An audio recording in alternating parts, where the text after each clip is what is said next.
Minister Gordhan het 'n redelike donker prentjie geskets van die internasionale ekonomie en die uitdagings in Suid-Afrika, hoewel daar ook positiewe tekens is. Hy raam dat die land se groeikoers vanjaar 1,3% gaan wees, teenoor 0,5% verlede jaar. Dis nie na wense nie en onder die teiken van die nasionale ontwikkelingsplan. Dit laat ook min ruimte vir maatskaplike besteding en beperk belastinginkomste. Die begrotingstekort vanjaar sal na raming 3,1% van die bruto binnelandse produk wees. Staatsskuld sal waarskynlik 50% van die BBP in die nuwe boekjaar beloop. 'n Bykomende 28 miljard rand gaan van verhoogde belasting verkry word. Totale inkomste word op 141 000 miljard rand gestel. Besteding in geheel gaan 156 000 miljard rand wees. 149 miljard moet geleen word. Die staat se bestedingsprioriteite is onderwys, gesondheidsdienste, munisipaliteite en plattelandse ontwikkeling.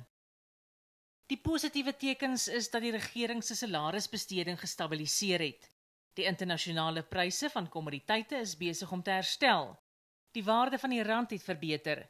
Die droogtetoestande het afgeneem en minder stakings het plaasgevind en elektrisiteitsvoorsiening is bestendig.